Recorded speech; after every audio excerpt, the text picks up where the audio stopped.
So as I get my feed from theathletic.com, and I've told you it's the only subscription service that I get when it comes to, I get Netflix and a couple of them, but when it comes to like sports feed, it's the only one I get. And it's worth it. And every morning there's a great summary of the night before, and then you have some stories that show up on your timeline and your email, wherever. Jeff Schultz, if SEC doesn't go to 9-game schedule, criticism is justified. And Jeff from theathletic.com joins us on 365 Sports. Did you have to go like into witness protection because you might be criticizing the conference that invented football? Yeah, right. They did invent football, right? I don't know. I've been writing columns for years, and you have to. Let's just say that regardless of what position you take on any subject, you're going to upset at least half the people. Mm-hmm. So you tend to grow thick skin. But I will say this on this topic. I think because a lot of fans and readers relate to, looking at, let's say, their team's home schedule and thinking, why are we playing McNeese State? Why are we playing Abilene Christian? Why do we have 2, 3, sometimes 4 of these games on our schedule? They want to see more SEC games. So I was actually comforted by the fact that there weren't too many, at least on Twitter or people that emailed me, not too many negatives in this way. Now, I haven't looked at comments on the end of the column. I don't do that too much anymore, but I think many people seem to agree with me on this. Jeff, my thought on this when, thinking about the debate is if you've told everybody for years that it just means more and that you're the best conference and that you're so big and bad and every game is better, then I would think that you kind of have to because you've set this up yourself. No, I agree. And I just think, on one hand, I guess you could say, well, it ain't broke, why fix it, right? They're winning championships. Their revenue streams are through the roof. Their media rights deals are going up, breaking records. Some in the Big Ten. So they might think, well, what's the motivation?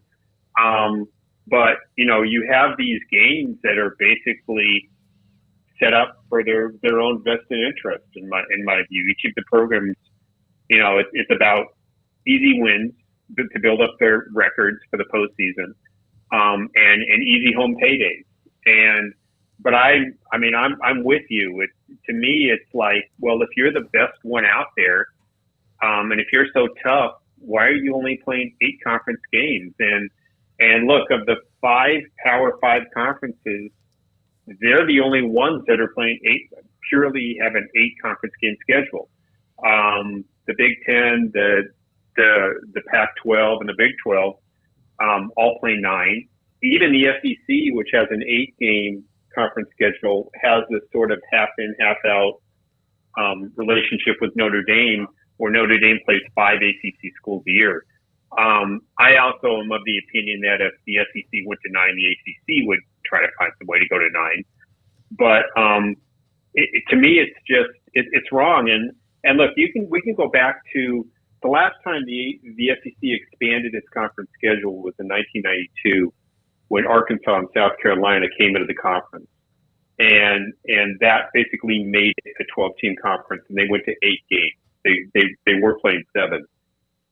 When Missouri and Texas A&M came in 2012 to make it 14 teams, they stayed at 8 games.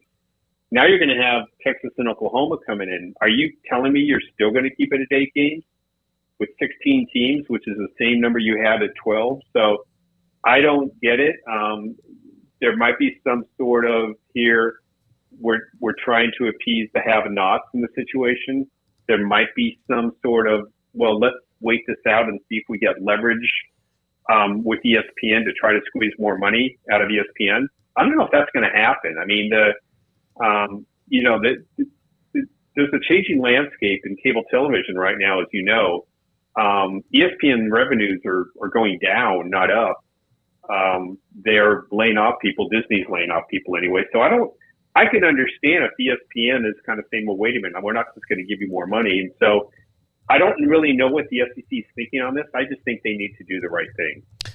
Jeff, what are we talking about to the best of your knowledge when it comes to the actual split? I mean, as you pointed out, there's some haves and have-nots, and the ones that seem to prefer 8 are the ones that would be in danger of not making bowl games, and, that makes sense. I don't know that it trumps all of the other reasons, however, but are we talking, is it a 6-6? Is it a 7-5? How could you best summarize kind of the feeling coming out of those meetings last week? Yeah, I would defer to those who are actually in Destin this week, but my sense of it is most schools are for this. I don't think it's 6-6. I think it's probably more 7-5, 8-4. Now I don't know where Texas and Oklahoma stand on this, although I would think that they would be pro conference, pro 9 games. But a lot of this too, sort of, and this is there's speculation that sort of Nick Saban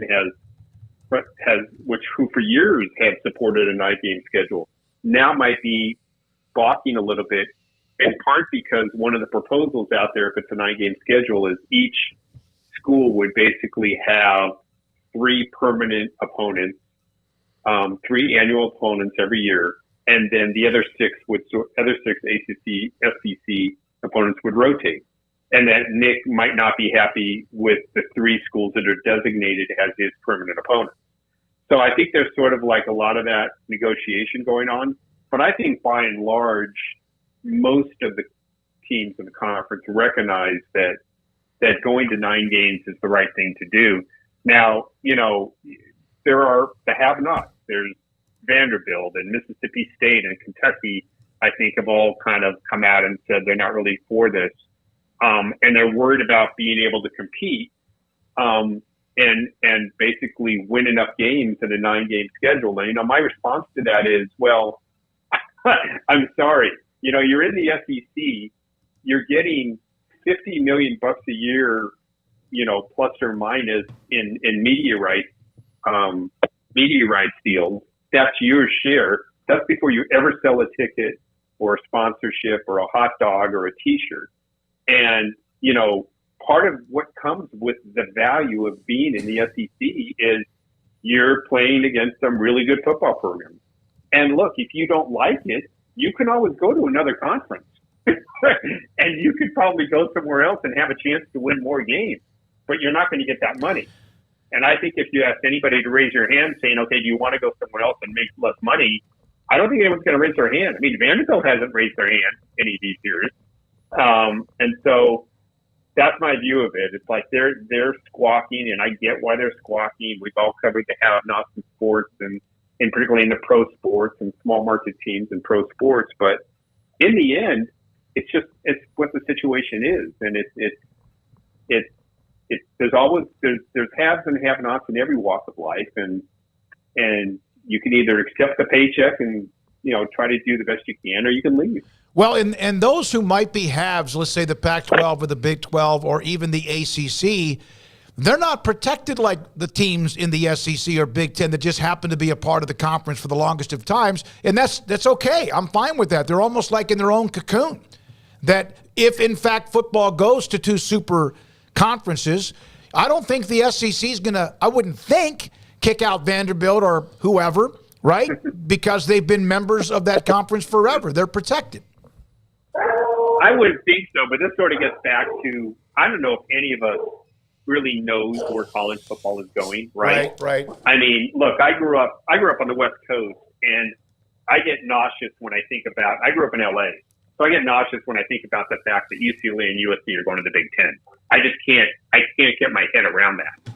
And then, I saw things like Rutgers going to the Big Ten, and maybe just because I'm older, and I'm a little more of a traditionalist. So I can't begin to guess what's going to happen next. But, in terms of things like Vanderbilt being kicked out of the SEC, I think the big question in college football right now is, are we going to end up with a relegation system, And people will say, well, no, that will never happen. It's never going to be like world soccer where, you're at the top level, and then like a season of Ted Lasso, you're at the bottom level, and you have to play your way back in. I don't know. But the way that the way. It's all about money now and power. And I feel for the Vanderbilts of the world. I really do. But can you continue to have this kind of situation? I don't know. And I don't think anybody really knows where it's going. And I will say this too. I think a lot of it is going to depend on the value of media rights, because I think it's going to, things could change here in the coming years. This is just pure speculation on my part, but not just in college sports, but also pro sports in terms of media rights deals. Nobody really knows if the streaming service is going to work. But the value of cable packages, I believe, might go down. And to me, it was a huge thing when the NFL recently announced that they're going to put a wild card playoff game on a streaming service on Peacock. That's major, to think that there's going to be an NFL playoff game not on one of the networks. And so I think this whole thing, I mean, not to avoid the question, but I just think there's a lot to be learned in the future. I think it's sort of fuzzy where we go with it. Jeff Schultz with us, theathletic.com on 365 Sports. His column again today about the SEC discussing and what will they do with the 8 games or 9. Jeff, do you think that how much of this is overall, though, just posturing? Like just to make sure that you're heard on an issue? It could be. And I guess we'll find that out by the end of this week. I mean, they'll either take a vote or they'll table it till next year. I mean, obviously the schedule for 2023 is set. So theoretically they could table it for a little while, then circle back before the 2024 season. But so it could be posturing to just try to get more of the have-nots on their side. It could be posturing for, like I said, trying to get leverage from ESPN or any of the media partners. But I don't know. I mean, unfortunately, most of us can't be flies in the wall in that room. We only know what they say publicly or what leaks out, often with some agenda by one side or the other. I still am pretty confident at some point they're going to end up with 9 games. I just don't know that it's going to be announced this week, but I guess we'll find out here in the next few days. Jeff, thank you, man. Appreciate the column. Appreciate the time on the show today. Have a great week. Thanks so much for having me. Jeff Schultz, theathletic.com, and the story